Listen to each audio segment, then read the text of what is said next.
फातिमा की रानी माँ, प्रभु यीशु की माँ, आसरा तू ही है माँ।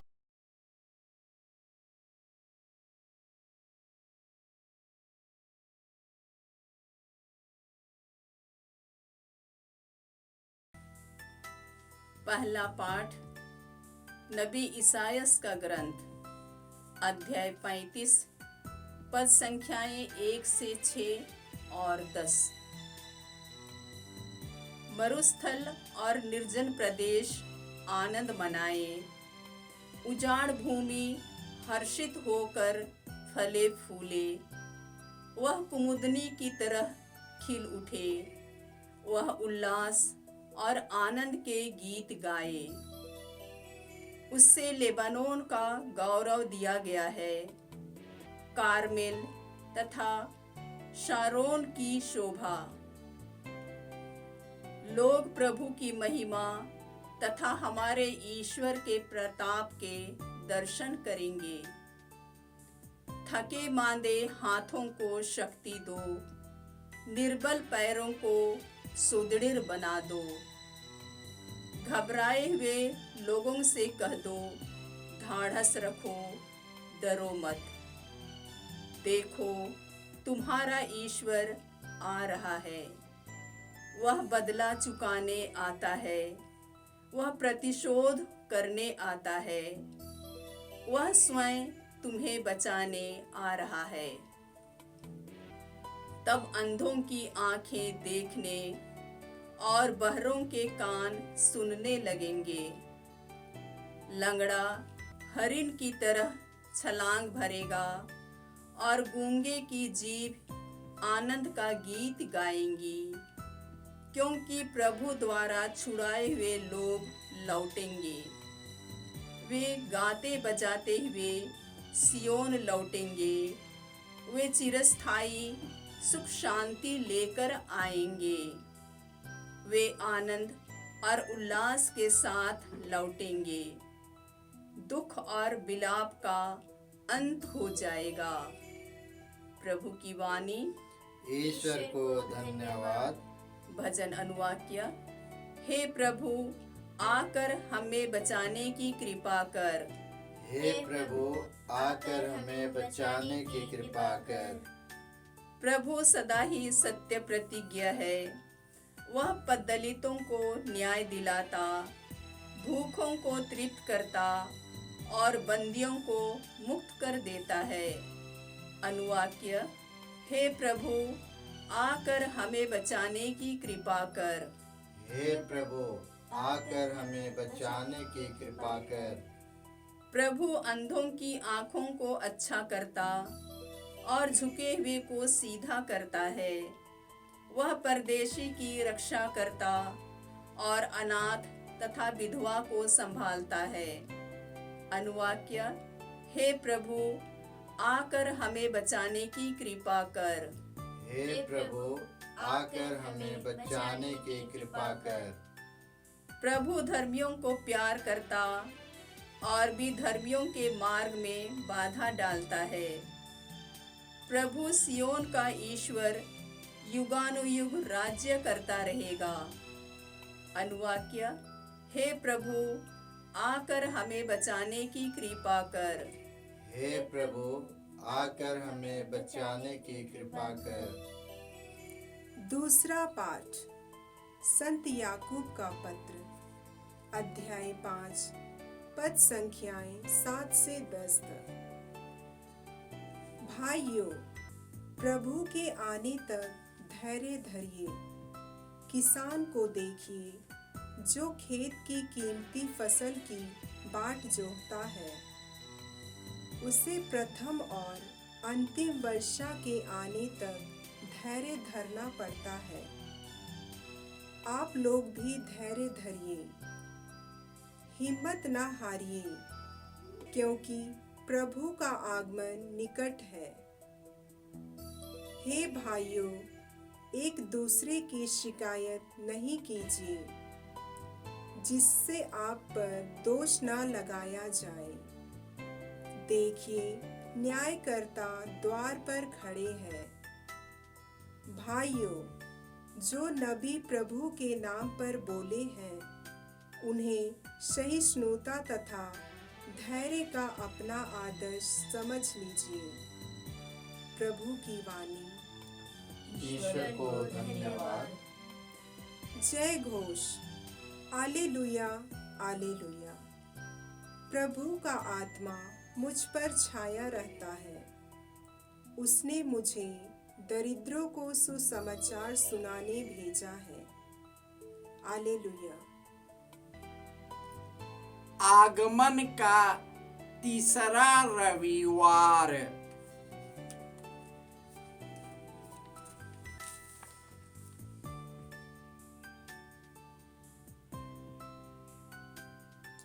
प्रभु आप लोगों के साथ हो और आपकी आत्मा के साथ। संत मत्ती के अनुसार प्रभु यीशु ख्रिस्त का पवित्र सुसमाचार। हे प्रभु तेरी महिमा हो।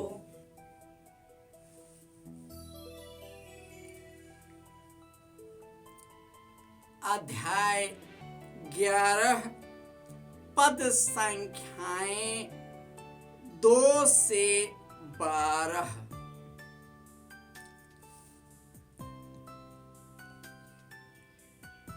योहन ने बंदी गृह में मसीह के कार्यों की चर्चा सुनकर अपने शिष्यों को उनके पास यह पूछने भेजा, क्या आप वही हैं जो आने वाले हैं या हम किसी और की प्रतीक्षा करें? ईसा ने उन्हें उत्तर दिया, जाओ, तुम जो सुनते और देखते हो उसे योहन को बता दो।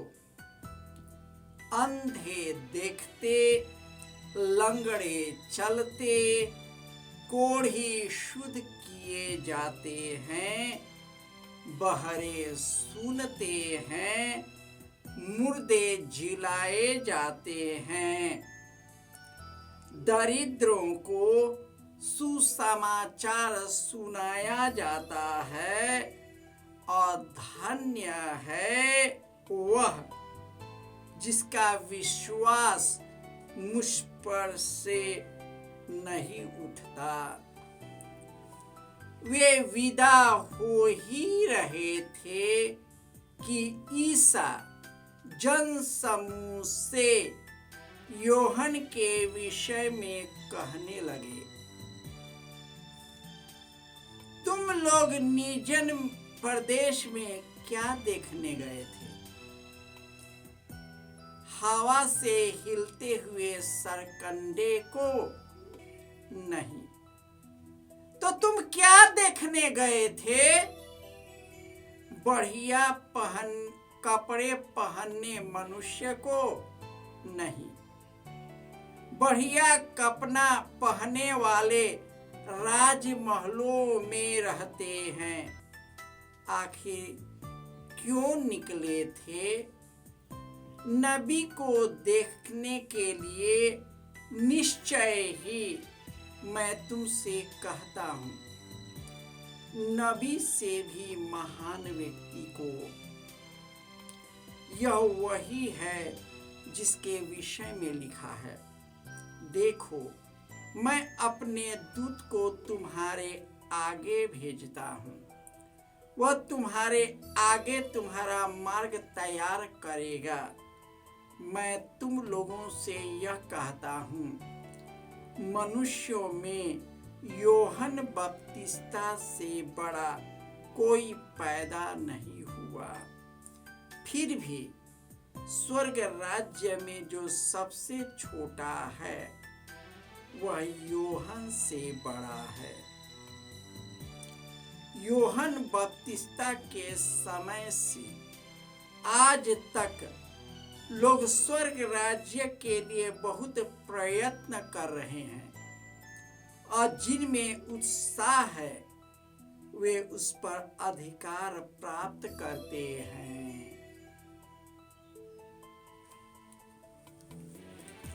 यह प्रभु का सुसमाचार है। हे क्रिस्त तेरी स्तुति हो। ख्रिस्त में प्यारे भाइयों और बहनों, आज के तीनों पाठ आनंद और उल्लास का विषय है। पहले पाठ में यीशु के आगमन की चर्चा है कि उसके आने से, उनके आगमन से पृथ्वी के हर एक चीज आनंद मना रहे हैं।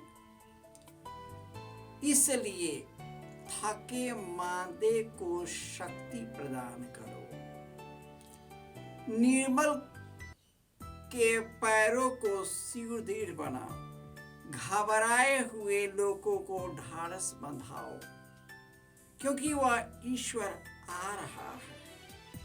वह ईश्वर दुखों को दूर करने, पापों से मुक्त करने, बंधनों से मुक्त करने और स्वर्ग का राज्य लेने आ रहा है।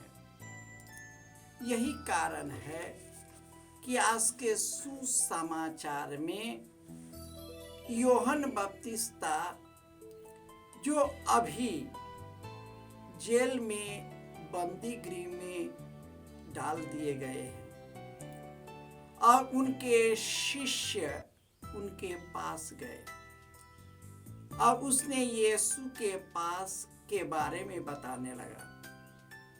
उसने कहा, तुम जाओ और पता लगाओ। वे लोग गए और यीशु से पूछने लगे, आओ और देखो। अंधे देखते हैं, लंगड़े चलते हैं, गूंगे बोलते हैं, और जो निर्बल और दुर्बल है उन्हें सशक्त किया जा रहा है, और उन्हें स्वर्ग के राज्य को सुनाया जा रहा है, सुसमाचार को सुनाया जा रहा है। जब वे लोग वापस यूहन्ना बपतिस्ता के पास गए, उसने पूछा, तुमने क्या देखा? उसने कहा, मैंने जो सुना उससे महान चीज को देखा। जब यीशु हमारे जीवन में आते हैं, ईश्वर हमें सानिध्य से भर देता है, खुशी और आनंद से भर देता है। और यह आगमन का समय है अपने आप को खुशी और आनंद से भर लेना।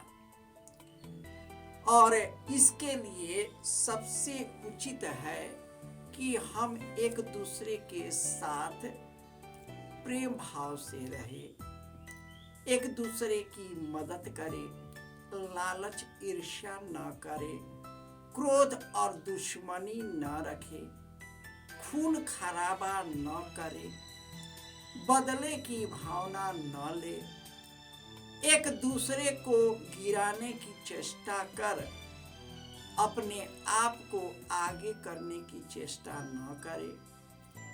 सब मिलजुल कर प्रेम भाव से रहे।